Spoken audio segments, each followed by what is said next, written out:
अभी हम लोग 9th और 10th के लिए बहुपद का बेसिक सीखेंगे, जो 9th के लिए भी है और 10th दोनों के लिए।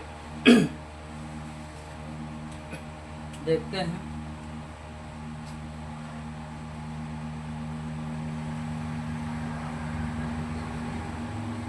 बहुपद बहुपद में एक चर होता है और एक अचर होता है।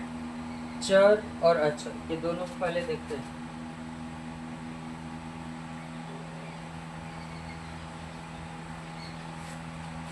चर उसको कहा जाता है जिसका मान बदलता है। जिसका मान बदलते रहेगा उसको चर कहेंगे, और जिसका मान कभी नहीं बदलता है उसको अचर कहा जाता है। जैसे x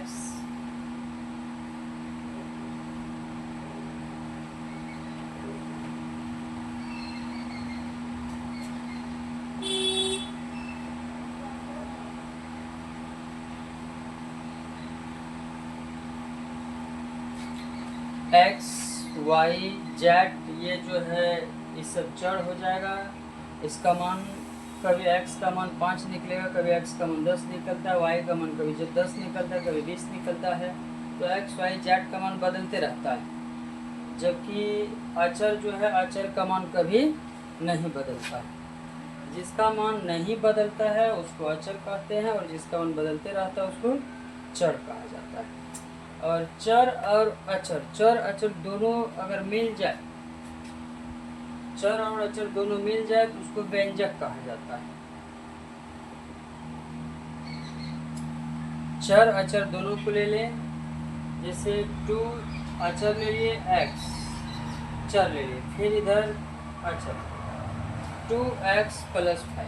ये एक प्रकार का बीजीय व्यंजक है, और बीजीय व्यंजक को ही बहुपद कहा जाता है। जिसमें चर भी हो अचर भी हो, ऐसा व्यंजक को बीजीय व्यंजक कहा जाता है, और बीजीय व्यंजक को ही बहुपद कहा जाता है। अब हम लोग बहुपद को एक बार और देखते हैं। किस तरह का व्यंजक को बहुपद कहेंगे, किस तरह का व्यंजक को बहुपद नहीं कहा जाएगा। तो वही व्यंजक बहुपद कहलाएगा जिसमें ये जो चर x y हो z हो, चर का घात अगर धनात्मक है और पूर्णांक में है तब उसको बहुपद कहेंगे।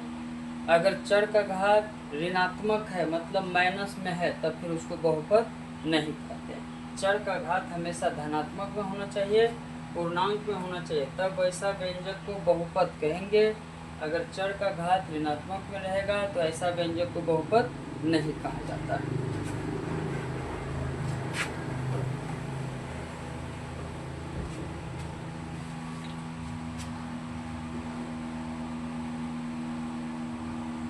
वैसा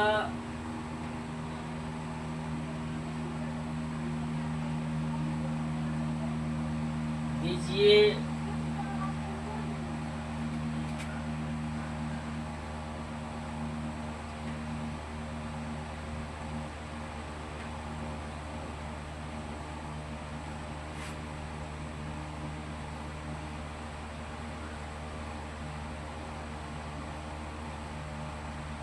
वैसा बीजीय व्यंजक जिसमें चर का घात धनात्मक पूर्णांक हो उसे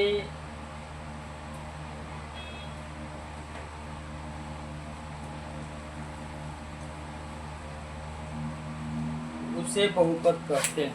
वैसा बीजीय व्यंजक जिसमें चर का घात धनात्मक पूर्णांक हो उसे बहुपद कहते हैं। 2x² 3x + 5 ये बीजीय व्यंजक है। इसमें अचर 2 है, 3 है और 5 है। चर के रूप में x है, x² है। तो क्या ये व्यंजक बहुपद होगा या नहीं होगा? तो अभी बताए हैं वैसा बीजीय व्यंजक जिसमें चर का घात धनात्मक मतलब प्लस में, पूर्णांक का मतलब पूरा नंबर होना चाहिए, तब ये बहुपद कहलाएगा।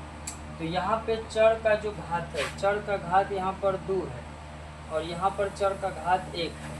तो ये धनात्मक भी है और पूर्णांक संख्या भी, ये भी धनात्मक भी है और पूर्णांक भी है।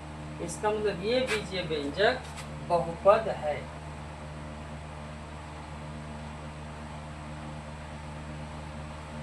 इसी में अगर दूसरा व्यंजक ले, एक्स स्क्वायर प्लस 3x पर पावर -2 प्लस 2, ये बहुपद है। और इसको देख रहे हैं ये बहुपद है या नहीं। बहुपद है या नहीं इसका कंडीशन ये है, क्या देखना है, चर का घात। चर का घात, यहाँ चर का घात हो गया यहाँ पे 2 और यहाँ पे चर का घात है -2। तो चर का घात ये -2 है, यहाँ चर का घात 2 है। और बहुपद तभी होगा जब चर का घात क्या होना चाहिए, धनात्मक होना चाहिए और पूर्णांक भी होना चाहिए। लेकिन यहाँ पे चर का घात ऋणात्मक में है, इसीलिए ये व्यंजक बहुपद नहीं है। और देखते हैं जैसे 2x प्लस 4, ये भी बीजीय व्यंजक है, अचर भी है और ये चर भी बीजीय व्यंजक है। अब ये बहुपद है या नहीं, बहुपद है या नहीं है, इसके लिए चर का घात देखना है। तो चर का घात, चर यहाँ x है, x पर पावर कुछ नहीं, कुछ पावर नहीं रहे, उसका पावर 1 होता है। तो चर का घात ये धनात्मक भी है और ये पूर्णांक संख्या भी, इसका मतलब ये जो है बहुपद है। और इसी में अगर हम ले ले 2√x प्लस 4, तो यहाँ पे x चर है लेकिन इसका घात कितना है, घात के बारे में बता रहे हैं कि धनात्मक होना चाहिए और पूर्णांक होना चाहिए। तो ये रूट का मतलब होता है उसमें पावर 1/2 है। मतलब ये रूट को हटाएंगे तो ये रूट का मतलब होता है 2x पर power 1/2 plus.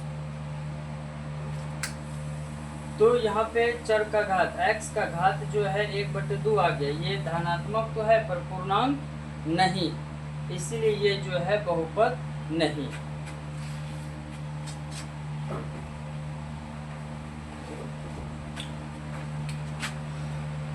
3x square minus 4x पर पावर -1 प्लस 2, यहाँ भी चर, चर का घात 2 धनात्मक है पूर्णांक पे, यहाँ चर का घात -1 है। तो ये चर का घात धनात्मक होगा तब बहुपद कहलाएगा, लेकिन यहाँ चर का घात धनात्मक नहीं है, इसका मतलब ये बहुपद नहीं। बहुपद होने के लिए चर का घात धनात्मक होना चाहिए। इसमें 2 जगह चर है, तो जितना भी चर रहेगा सभी चर का घात धनात्मक में होना चाहिए, तभी ये बहुपद होगा, नहीं तो ये बहुपद नहीं होगा। तो बहुपद को हम लोग पहचानने के लिए सीख गए।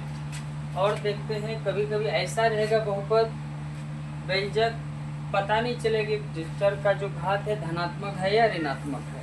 कैसे, तो ये x प्लस 1/x, ऐसे देख के लग रहा है कि चर का घात यहाँ 1 है, यहाँ भी कुछ नहीं तो 1 है, लेकिन जब यही x ऊपर आ जाएगा ये हो जाएगा x प्लस 1/x का ही मान होता है x पर पावर -1। तो यहाँ चर का घात ये वाला प्लस में, जबकि ये वाला माइनस में है।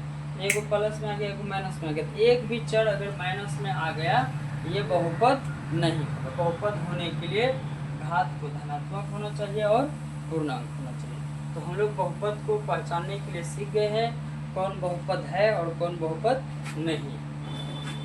आगे देखते हैं।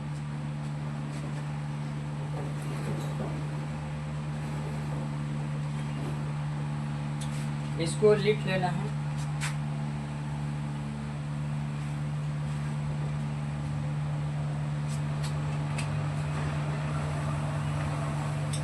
अब है पद।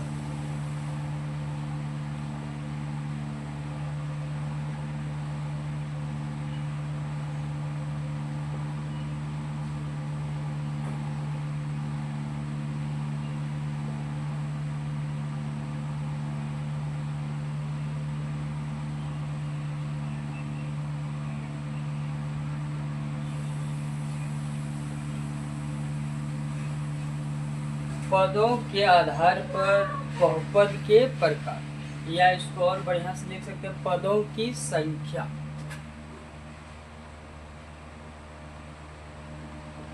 पदों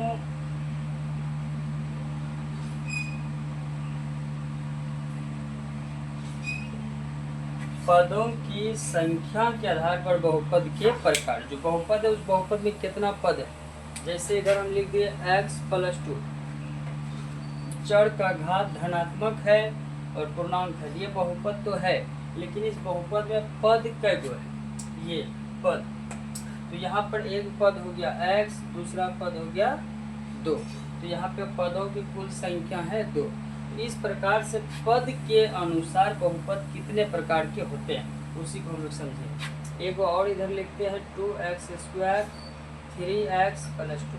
इसमें अगर हम पदों की संख्या का बात करेंगे, एक पद ये हो गया, एक पद ये है और एक पद ये है। टोटल इस बहुपद में 3 पद है। इस बहुपद में एक पद है, 2 पद है और इस बहुपद में 1 पद है। तो पद के अनुसार बहुपद का अलग अलग नाम होता है। देख लेते हैं इसको भी।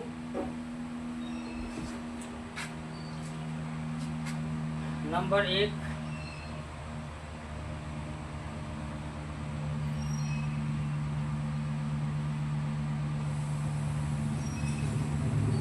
एक पदी बहुपद। एक पदी बहुपद अगर इसको लिखना चाहे तो लिख भी सकते हैं। वैसा बहुपद जिसमें पदों की संख्या 1 हो उसे एक पदी बहुपद कहा जाता है। फिर से, वैसा बहुपद जिसमें पदों की संख्या 1 हो उसे एक पदी बहुपद कहा जाता है। पूरे लैंग्वेज को अगर लिखेंगे समय ज़्यादा लग जाएगा, इसलिए कोशिश करें वीडियो ज़्यादा लंबा नहीं हो।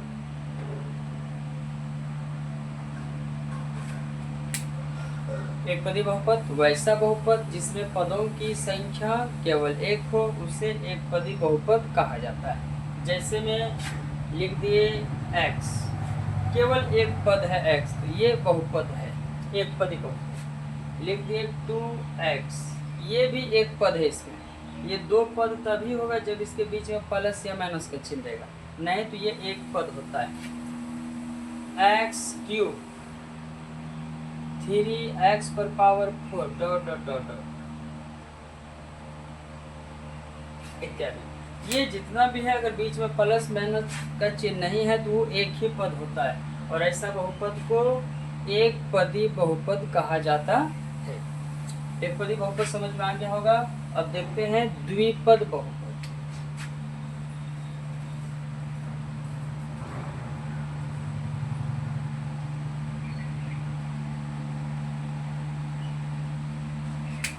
द्विपद बहुपद किसको कहेंगे? सेम उसी जैसा, जैसे एक पदी बहुपद में था कि वैसा बहुपद जिसमें केवल एक पद हो उसे एक पदी बहुपद कहते हैं। और द्विपद बहुपद, द्विपद बहुपद उसको कहेंगे जिसमें 2 पद हो। गर्मी बढ़ा हुआ है।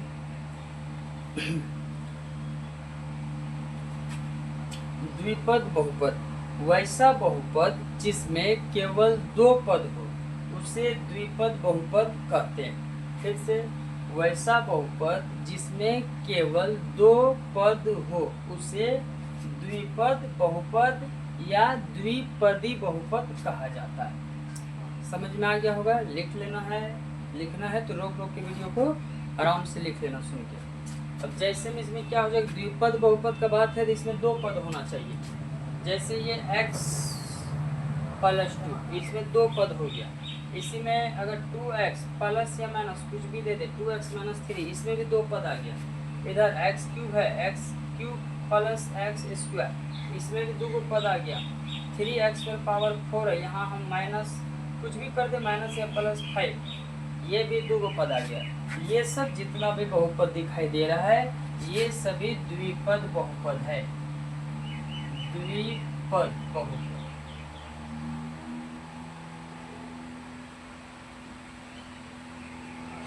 ये सभी द्विपद बहुपद है। और आगे देखते हैं फिर।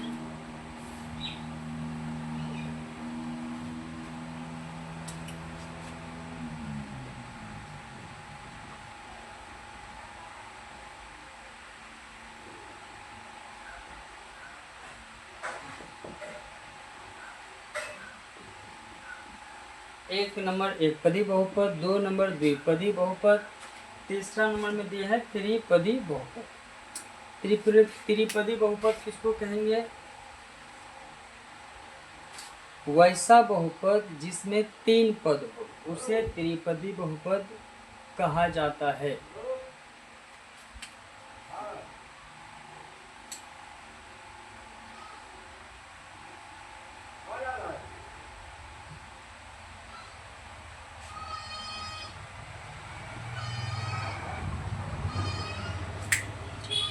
वैसा बहुपद जिसमें 3 पद हो उसे त्रिपदी बहुपद कहा जाता है।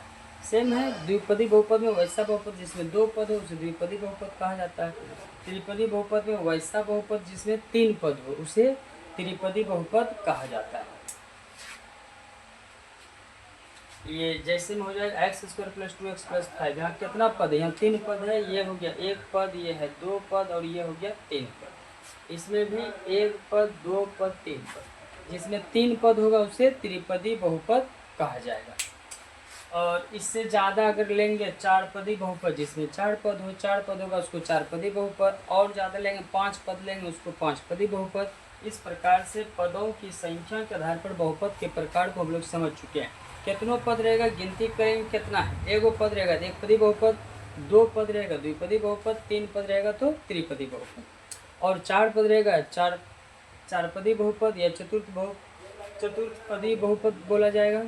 तो उतना तक मिलेगा नहीं, ज़्यादातर वही 3 पद तक ही रहता है। आगे देखते हैं पदों की संख्या के आधार पर बहुपद के प्रकार हो गया। अब है घात के आधार पर बहुपद के प्रकार।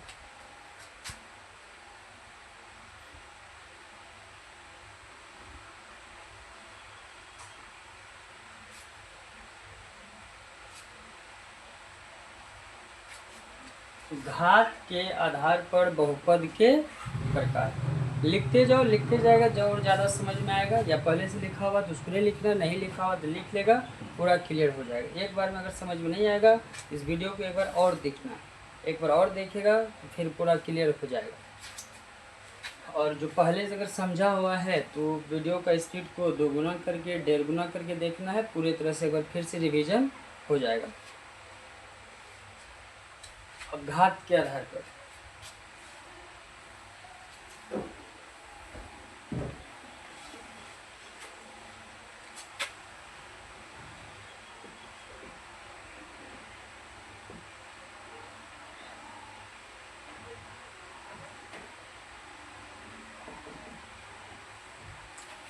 रैखिक बहुपद।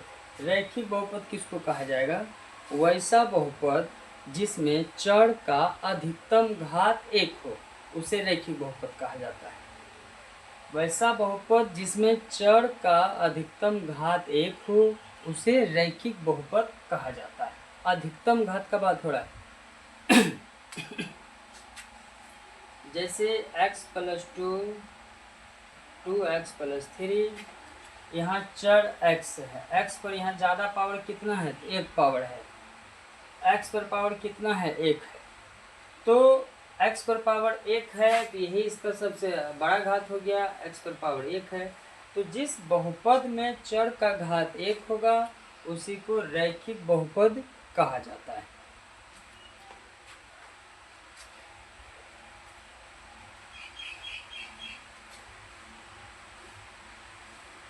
ये रैखिक बहुपद समझ में आ गया होगा। रैखिक बहुपद अब है ये द्विघात बहुपद।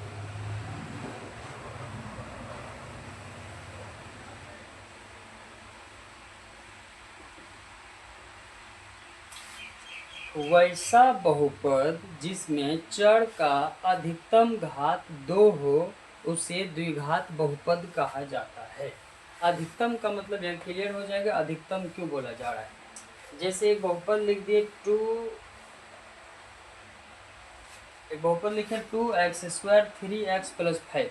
यहाँ चर का घात 1 भी है, यहाँ चर का घात 2 भी है। तो अधिकतम यहाँ कितना हो जाएगा? 2 हो जाएगा। बड़ा वाला घात, छोटा घात 1 है तो हमको अधिकतम लेना है तो अधिकतम घात 2 है, इसलिए इस बहुपद को द्विघात बहुपद कहा जाएगा। तो वैसा बहुपद जिसमें चर का अधिकतम घात 2 हो उसे द्विघात बहुपद कहा जाता है। समझ में आ गया होगा। और एक दो एग्जाम्पल ले सकते हैं। ये एक्स स्क्वायर माइनस 1 ले लीजिए, ये भी द्विघात बहुपद है। ये अगर ले लेते हैं 2x³ 5x² plus 2x plus 1, क्या ये द्विघात बहुपद होगा? यहाँ पर चर का घात एक भी है, यहाँ चर का घात एक भी है, दो भी है और चर का घात 3 भी है। हम अधिकतम का बात करें, अधिकतम अगर 2 होगा तब द्विघात बहुपद होगा, लेकिन इसमें अगर हम देखें तो चर का अधिकतम घात 3 है। इसका मतलब ये द्विघात बहुपद नहीं है। द्विघात बहुपद के लिए अधिकतम घात 2 होना चाहिए। तो द्विघात बहुपद समझ में आ गया। इसमें चर का अधिकतम घात 3 है तो इसको त्रिपदी बहुपद कहा जाएगा। तो द्विघात बहुपद के लिए ध्यान रखना, x पर अधिकतम घात 2 होना चाहिए। x रहे या y के रूप में भी, चर के जगह y भी हो सकता है। इधर 3y² प्लस 4y प्लस 2, ये भी द्विघात बहुपद है। चर का घात 2 है, यहाँ चर का घात 1 है तो अधिकतम घात 2 है।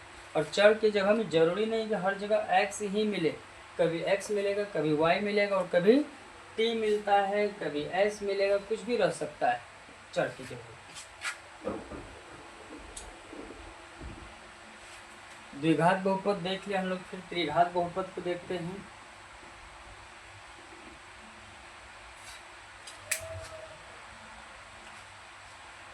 उसी तरह का हो जाएगा जैसे द्विघात बहुपद था, वैसा बहुपद जिसमें चर का अधिकतम घात 2 हो उसे द्विघात बहुपद कहते हैं। उसी तरह जिसमें चर का अधिकतम घात 3 होगा उसी को त्रिघात बहुपद कहेंगे।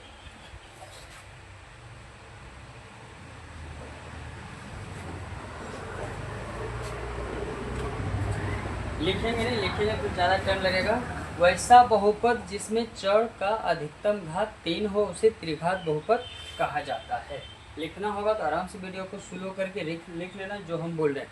वैसा बहुपद जिसमें चर का अधिकतम घात 3 हो उसे त्रिघात बहुपद कहा जाता है।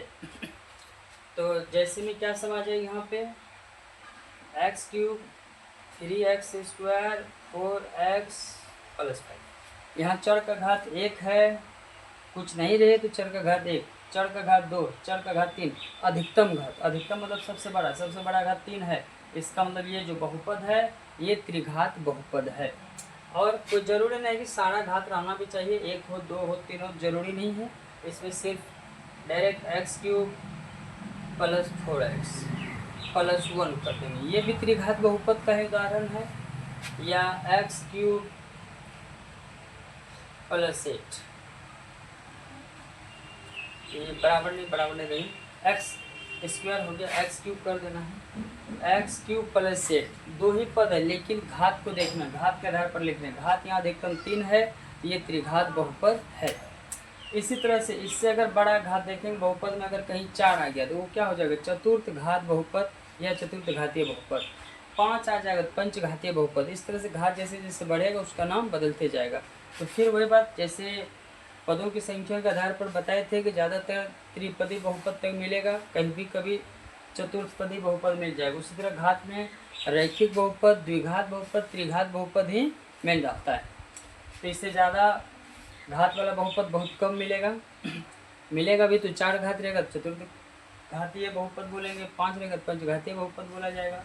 और जो और देखते हैं 2 और है जो महत्वपूर्ण है। एक है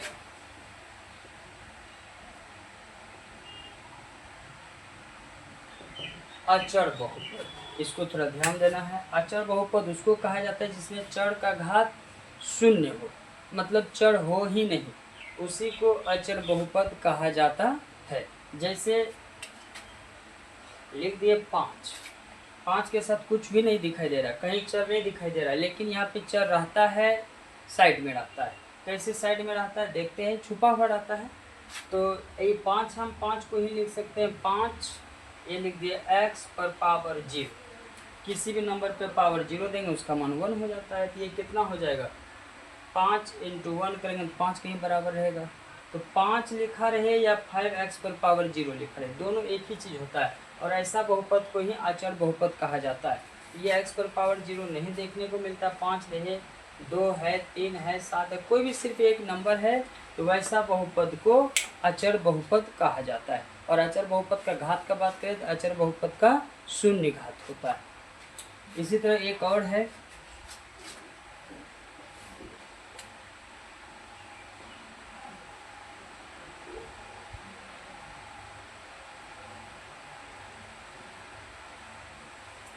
शून्य बहुपद। शून्य बहुपद किसको कहा जाएगा? शून्य बहुपद उसको कहा जाता है जिसमें सभी गुणांक शून्य हो, मतलब सिर्फ शून्य शून्य रहेगा, उसी को शून्य बहुपद कहा जाता है। शून्य को मतलब ये एक्स क्यूब है, एक्स स्क्वायर है, एक्स है, प्लस माइनस कोई भी चिन्ह हो लेकिन इसके साथ शून्य हो, गुणांक में शून्य है, ये शून्य है, इस तरह का जो बहुपद होगा उसी को कहा जाता है शून्य बहुपद। और शून्य बहुपद का घात कितना? तो शून्य बहुपद का घात कोई फिक्स नहीं, यहाँ पे कुछ नहीं है, हम लिख देंगे 0 × x पर पावर 4। अगर बोलेंगे इस बहुपद का घात 4 है तो यहाँ कुछ नहीं दिख रहा है, यहाँ लिख सकते हैं 0 × x पर पावर 5। तो ऐसा कंडीशन की वजह से शून्य बहुपद का कोई घात नहीं होता है। तो अगर इसका पूछा जाए कि शून्य बहुपद का घात कितना होता है तो इसका सही आंसर हो जाएगा शून्य बहुपद का घात अपरिभाषित होता है, मतलब इसका घात परिभाषित नहीं है कि कितना बोला जाएगा। तो शून्य बहुपद वैसा बहुपद जिसका सभी गुणांक शून्य हो, या वैसा बहुपद जिसका घात अपरिभाषित हो, उसे शून्य बहुपद कहा जाता है। घात के आधार पर भी हम लोग बहुपद के प्रकार को देख चुके हैं। पद के आधार पर बहुपद का प्रकार 3 प्रकार हम लोग मुख्य रूप से देखें, एक पदी बहुपद, द्विपदी बहुपद, त्रिपदी बहुपद। इससे ज़्यादा भी रहेगा तो भी हम लोग पहचान लेंगे। घात के आधार पर हम लोग देखें, एक घात वाला बहुपद को एक घातीय बहुपद या उसी को रैखिक बहुपद कहा जाता है। और चर का अगर अधिकतम घात 2 रहेगा तो उसको द्विघातीय बहुपद कहेंगे। चर का अधिकतम घात अगर 3 होगा तो उसको त्रिघातीय बहुपद कहेंगे। चर का अधिकतम घात 4 रहेगा तो उसको चार घातीय बहुपद कहेंगे। इसी तरह घात बढ़ते जाएगा तो उसका नाम बदलते जाएंगे, बढ़ते जाएगा नाम।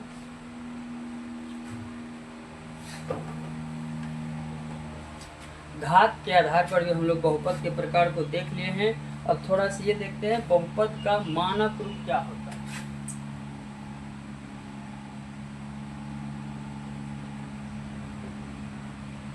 मानक रूप, सभी बहुपद का मानक रूप होगा नंबर 1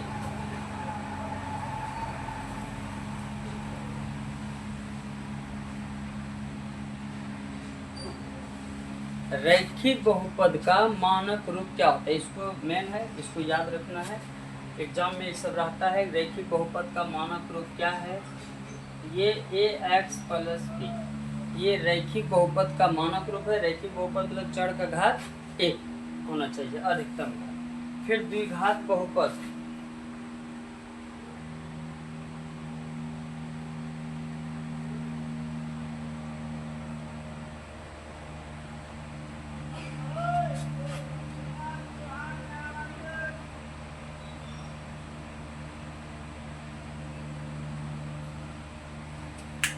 द्विघात बहुपद का यह मानक रूप है ax² + bx + c।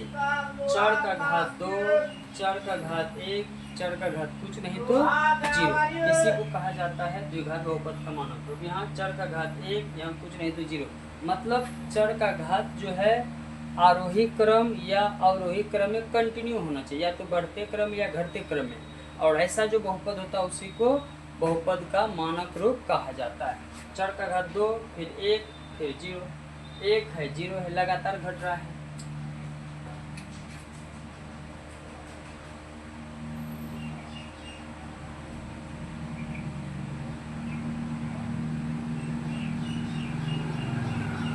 त्रिघात बहुपद का मानक, तो लगातार घात घटना चाहिए या बढ़ना चाहिए। ax³ चर का घात 3, bx² चर का घात 2, cx + d चर का घात 3, चर का घात 2, चर का घात 1, चर का घात कुछ नहीं है तो 0।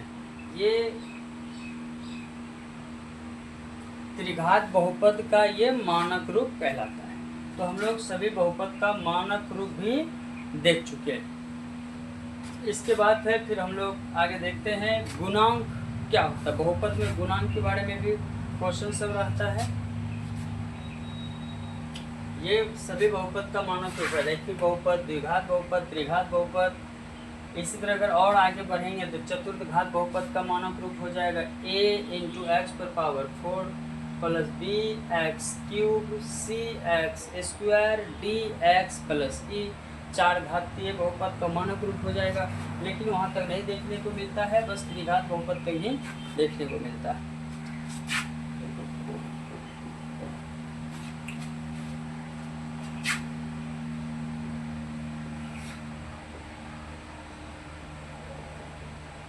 गुना बहुपद में गुणांक क्या होगा, या और भी कुछ सवाल में गुणांक का क्वेश्चन रहता है, और भी व्यंजक में हो सकता है।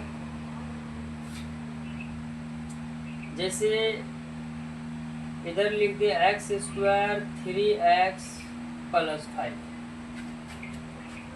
एक्स का गुणांक अगर पूछा जाए, ये एक्स का गुणांक कितना है, तो x के साथ गुना में जो रहेगा वही उसका गुणांक कहलाता है। तो x के साथ गुना में यहाँ 3 है, तो यहाँ हो गया x का गुणांक 3। अगर बोलेगा एक्स स्क्वायर का गुणांक कितना, तो एक्स स्क्वायर के साथ जो गुना में रहेगा वही उसका गुणांक होता है। एक्स स्क्वायर के साथ यहाँ गुना में कुछ नहीं है, तो गुणांक इसका कितना होगा, तो गुणांक इसका कुछ ना कुछ होगा, कुछ नहीं होता है। कुछ नहीं जब दिखे तो उसका गुणांक 1 होता है। यहाँ एक एक्स स्क्वायर है तो 1 लिखो या लिखो कोई फर्क नहीं पड़ता है। तो अगर इस कंडीशन में कुछ नहीं दिखे, अगर बोलेगा एक्स स्क्वायर का गुणांक कितना है, तो एक्स स्क्वायर का गुणांक 1 हो जाएगा। या और बहुपद होगा 3x³ minus x square plus 2x plus 8।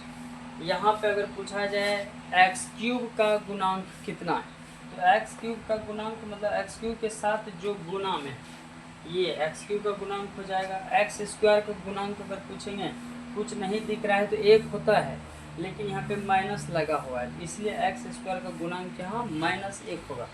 यहाँ x का गुणांक पूछेगा तो 2 होगा। जिसका भी गुणांक पूछा जाएगा तो उसके साथ में देख रहे हैं उसके साथ गुना में कौन है, वही उसका गुणांक होता है। कभी कभी इससे ज़्यादा भी रह सकता है, एक ही साथ गुना के रूप में 2xy z। अगर यहाँ पे बोले कि z का गुणांक क्या है, तो z का गुणांक मतलब z के साथ जो गुना में वही z का गुणांक हो जाएगा। z का गुणांक पूछेंगे तो z को छोड़ देंगे, 2xy यही z का गुणांक हो जाएगा। ऊपर लिखते हैं थोड़ा सा, x का गुणांक अगर पूछा जाएगा तो x का गुणांक, x को छोड़ देना है, जो बचेगा वही उसका गुणांक हो जाएगा 2yz, ये x का गुणांक।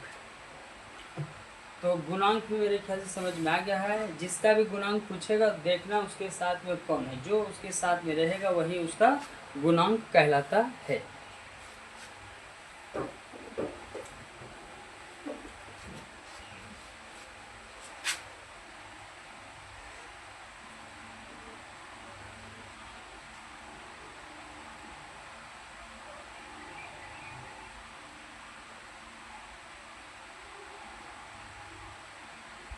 बहुपद का मान मतलब कुछ बहुपद दे दिया जाएगा, उसमें चर का कोई मान दे दिया जाएगा, फिर बोलेगा इसका मान रखने पर पूरे बहुपद का मान कितना आएगा। समझते हैं, जैसे बहुपद को इंग्लिश में पॉलिनोमियल बोलते हैं, उसको p से सूचित करते हैं, और चर के रूप में अगर x रहेगा तो बहुपद को लिखते हैं px। ये बहुपद हो गया px बराबर, मान लिया कोई बहुपद दे दिया है x² 2x प्लस 4, px बराबर x² 2x प्लस 4 दे दिया गया है, और हमको पूछेगा कि p2 बराबर कितना हो जाए। px बराबर अगर इतना है तो p2 बराबर कितना हो, तो कोई ज़्यादा दिक्कत नहीं है। 2 कहाँ पे लिखा गया है, तो x की जगह में। हम भी क्या करेंगे, जहाँ जहाँ x रहेगा वहाँ 2 रख देंगे, अपने p2 का मान निकल जाएगा। देखते हैं px बराबर इतना है, तो हमको किसका मान निकालना है, p2 का मान निकालना है। तो ये 2 कहाँ लिखा हुआ है, x की जगह में, जहाँ जहाँ x है वहाँ 2 रखेंगे। ये हो जाएगा 2 का स्क्वायर प्लस 2x की जगह में 2 प्लस 4, 2 का वर्ग करेंगे तो ये 4 हो जाएगा, फिर 2 को 2 से गुना करेंगे 4 हो जाएगा, फिर इधर 4 4 4 8 4 12 हो जाएगा। पी एक्स बराबर अगर इतना है तो पी टू का मान हो जाएगा 12। अब फिर देखते हैं, ये 2 था तो 2 का मान निकाल लिया। अब इसी में हो सकता है कभी बोलेगा P2 का मान निकालने के लिए इसमें क्या करें, कभी कभी P माइनस 2 का मान निकालेंगे। पी एक्स बराबर अगर इतना है तो P माइनस 2 का मान कितना निकलेगा, तो P माइनस 2 का भी मान इसी तरह निकालेंगे जैसे P2 का मान निकाले थे। तो ये P और ये माइनस 2, जिसका मान निकालने बोलेगा उसी का मान निकालेंगे। माइनस 2 कहाँ लिया गया है, x के जगह में लिया गया। जहाँ जहाँ x है वहाँ पे क्या रखेंगे, -2 को रखेंगे। तो कितना हो जाएगा, x के जगह में रखेंगे -2 वर्ग प्लस 2, x के जगह में -2 फिर प्लस 4। -2 का वर्ग करेंगे तो ये आ जाएगा 4, माइनस का वर्ग प्लस होता है। फिर यहाँ प्लस माइनस, प्लस को माइनस से गुना करेंगे तो -2 गुना 4, फिर ये हो जाएगा प्लस 4 और 4 मिलके हो जाएगा 8, 8 में 4 घटेगा तो बच जाएगा 4। शायद यहाँ दिखाई नहीं दे रहा होगा, ऊपर करते हैं।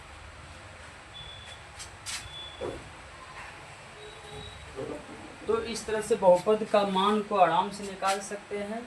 इससे और अगर थोड़ा बड़ा ले लेते हैं, x बराबर 2x³ minus 3x² plus 8x plus 5।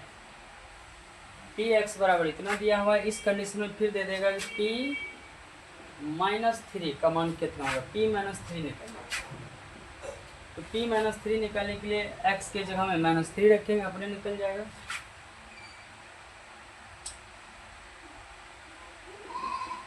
P minus 3 बराबर 2, -3 एक्स के जगह में लिखे हैं, तो जहाँ जहाँ एक्स है वहाँ -3 हो जाएगा। -3 का क्यूब फिर -3 एक्स के जगह में -3 का स्क्वायर, 8 एक्स के जगह -3 प्लस 5 बराबर 2। -3 का क्यूब, माइनस पर पावर विषम संख्या अगर रहेगा तो उसका मान माइनस में ही होता है। माइनस पर पावर अगर सम संख्या रहेगा तो उसका मान प्लस में होता है। यहाँ माइनस पर पावर विषम संख्या तो इसका मान माइनस में होता है। 3 पर पावर 3 27, लेकिन -27 हो जाएगा, पावर विषम में है। इधर -3 पहले इसको लिखेंगे फिर इसको, माइनस पर पावर सम है तो सम रहने पर इसका मान प्लस में आता है। ये आ जाएगा +3 का स्क्वायर करेंगे तो 9, फिर ये प्लस माइनस हो जाएगा -8 को 3 से गुना करेंगे 24, फिर इधर +5, 27 को 2 से गुना करेंगे -54, 9 गुना 3 करेंगे तो ये हो जाएगा 27, इधर -24 है, ये फिर +5। ये कितना हो जाएगा, पहले माइनस में सबको एक जगह कर लेते हैं। 4 4 8 7 15, 2 2 4, 5 9 1 10, माइनस में आ गया ये 105 और प्लस में है 5, तो ये हो जाएगा माइनस में 100। इस प्रकार से आराम से मान निकाल सकते हैं। एक तुम लोग को दे रहे हैं बनाने के लिए, देखो तो पी एक्स बराबर इतना है तो तुमको हम दे रहे हैं P-1 का मान कितना निकलेगा, इसको निकालो जल्दी से। 1 मिनट देते हम तब तक पानी पीते हैं।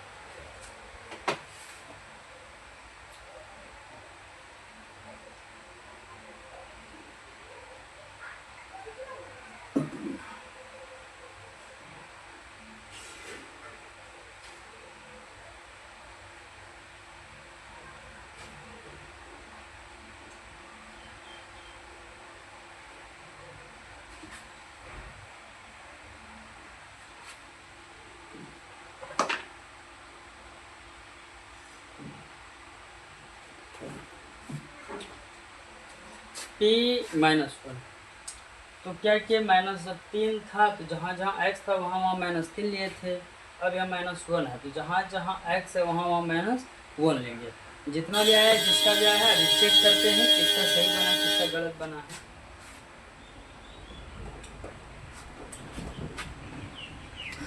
x की जगह -1 लिए, जहाँ जहाँ x रहेगा वहाँ वहाँ -1 लेना है। ये 2 की जगह हम 2 लिख दिए, x की जगह में -1, क्यूब है तो क्यूब, फिर -3 x का मान -1 है, वर्ग है तो वर्ग कर देंगे, फिर प्लस 8 की जगह में 8, x की जगह में -1 फिर +5। ये हो जाएगा 2 -1 पर पावर 3 है। बताए थे माइनस पर अगर विषम पावर रहे तो उसका मान माइनस में, सम पावर है तो प्लस में। सम का मतलब है 2, 4, 6, 8, 10 ये सब अगर पावर में रहेगा तो प्लस में होगा। विषम का मतलब हो गया 1 रहे, 3 रहे, 5 रहे, 7 रहे, ये सब अगर पावर में रहेगा तो इसका मान माइनस में। तो यहाँ पावर विषम है तो ये हो जाएगा -1, -3। यहाँ पावर जो है सम में, इसलिए इसका मान प्लस में हो जाएगा 1। तो इधर प्लस माइनस, -8 को 1 से गुना करेंगे 8, इधर 5। तो 2 को -1 से गुना करेंगे -2, -3 को 1 से गुना करेंगे -3, तो -8 और +5। तो -2, -3, -8 ये हो जाएगा -5, और इधर -8 ये हो जाएगा -13, और इधर है +5। तो -13 में +5 करेंगे तो ये आ जाएगा -8। यही इसका सही मान है।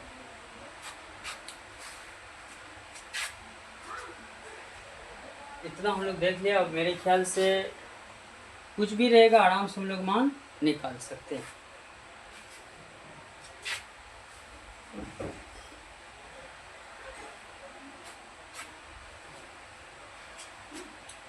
बहुपद में ही एक होता है शून्यक।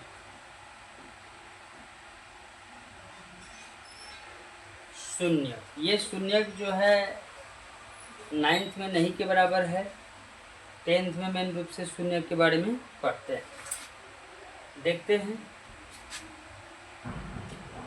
शून्यक किसको कहेंगे, शून्यक क्या होता है बहुपद में।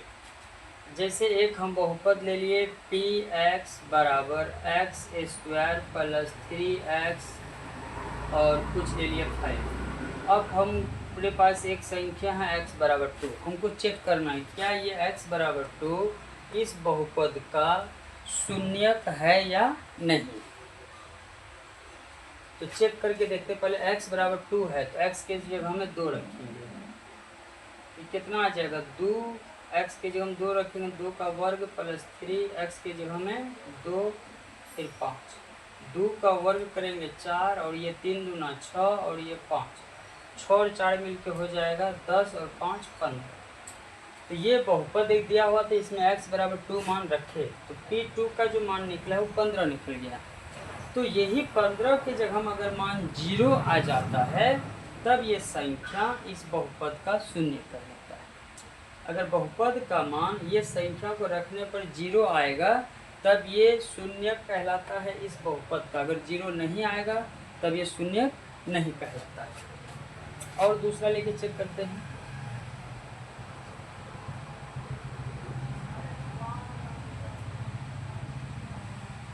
अगर -2 ले ले तो अब यहाँ क्या आएगा देखते हैं। p -2, x के जगह में -2 रखेंगे, -2 का वर्ग फिर +3, x के जगह में -2 फिर +5। -2 का वर्ग करेंगे तो ये सम पावर है +4। ये 3 को -2 से गुना करेंगे तो आ जाएगा -6 + 5। 4 5 4 9, 9 में 6 घटेगा तो कितना आ गया 3। अभी हम बताए थे अगर मान 0 आ गया तब ये जो संख्या है शून्यक होगा बहुपद का।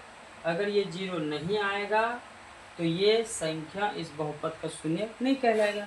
आ गया 0 तो भी ठीक है, नहीं आया 0 तो भी ठीक है। अगर 0 आएगा तो शून्यक कहेंगे, अगर 0 नहीं आएगा तो शून्यक नहीं कहेंगे। कोई दूसरा बहुपद लेके चेक करते हैं।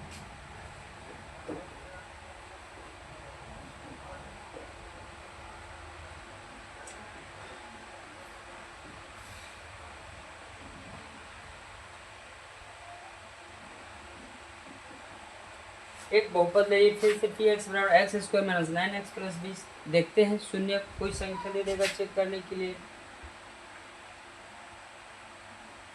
x बराबर 4 बोलेगा शून्यक है या नहीं। तो शून्यक है या नहीं है तो मान रख के चेक करेंगे। अगर 0 आ गया तो शून्यक है, अगर 0 नहीं आएगा तो शून्यक नहीं है। x के जगह हम 4 रख के देखेंगे p 4, x के जगह हम 4 का वर्ग -9, 4 का स्क्वायर -9, x के जगह यहाँ 4 रखेंगे फिर +20। 4 का स्क्वायर हो जाएगा 16, 9 को 4 से गुना करेंगे 36 + 20। 16 और 20 मिलके हो जाएगा 36 माइनस 36, 36 माइनस 36 करेंगे तो कितना आ जाएगा 0।